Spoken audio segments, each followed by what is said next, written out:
Also on October 19th, we have another really interesting game, and this one's called Pachamama, and this plays 1 to 4 players and takes about 30 to 60 minutes to play. And this is an exploration and hidden information and deduction game where players are going to be using a combination of certain elements to try and deduce where certain crop tokens are going to appear to work towards winning the game. At the start of each game, a scenario disc is chosen, and this is what houses all the secret information. The scenario disc is going to outline the starting tiles used for the game as well as the tiles used for the entirety of the game, and it's also going to specify the crop tokens and where they get placed on the different tiles.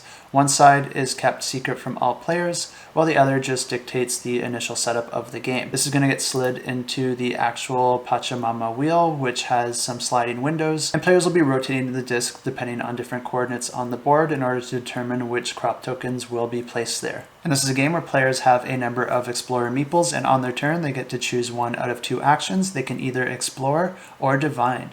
If players choose to explore, they'll be able to move existing meeples on the board or add a new meeple. When they do that, they'll be able to move that meeple as much as they want orthogonally, as long as it doesn't cross paths with another player, and the meeple will also stop on any empty space. So you can actually move your meeple as much as you like, as long as it meets those requirements. And when a player ends their movement on an empty space, they're going to be adding a tile there by using the discovery disc and rotating it to match the coordinates of their meeple's location. The wheel that the disc was put in at the start of the game has some sliding windows, and players are going to be opening up the sliding window to see what tile type is going to be added to the board. Once you place that tile, you increase your diversity track for that type of tile that you placed, and you're also going to gain points for the terrain type that it was. And then there is the divine action, which I think is the really interesting one here because it allows you to deduce which crops should be placed on which tile. And this is going to allow you to deduce the crop tile that goes on all the meeples you've placed out on the board that are currently on an empty terrain tile. For each one of those meeples, you'll be able to make a guess as to what crop tile should go onto that tile that your meeple is standing on. And you'll be able to do that continually for each of your meeples as long as you continue to make correct guesses. So players are going to choose one of their meeples in any order, and then they're going to make a guess as to what crop tile will go on that tile. Another player will take the wheel and rotate it to the coordinates to see if you're correct,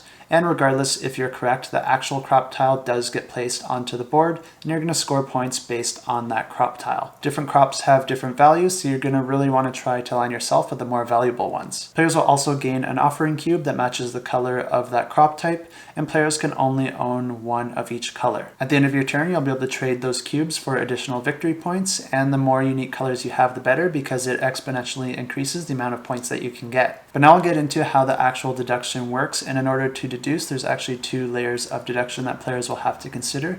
The first is the terrain types, and then the second is the crop tiles. So for the terrain types, there can never be more than 5 touching terrain tiles of the same type, and they can't be touching each other orthogonally or diagonally. Crop types are ranked from 1 to 5, and there can only be 1 of each crop type within a group of terrain tiles, and the maximum rank of crop tile that can be available in a group of tiles is equal to the number of tiles there. So that means that you can only have a rank 5 crop in a group of 5 terrain tiles. Same crop types can never be touching anywhere on the board, and that means that they can't be adjacent to each other or diagonal. So to sum everything up, players will want to get their meeples out on the board and position them on empty terrain tiles so that they can take the divine action, allowing them to deduce which types of crop tiles that they're standing on, and then gain the victory points for those crops. And the game ends once the last terrain tile is placed, and the player with the most victory points wins the game. I think the deduction in this game will be really fun because sometimes you'll know exactly what tile you're on, or other times you might have to make a guess, which is always exciting. I think the whole puzzle of moving your meeples while also trying to match your meeples with the tiles that you're most confident on is going to be a really fun challenge to try and complete. So if you're interested in this one, definitely go ahead and click that follow button on the campaign. I have links in the description below,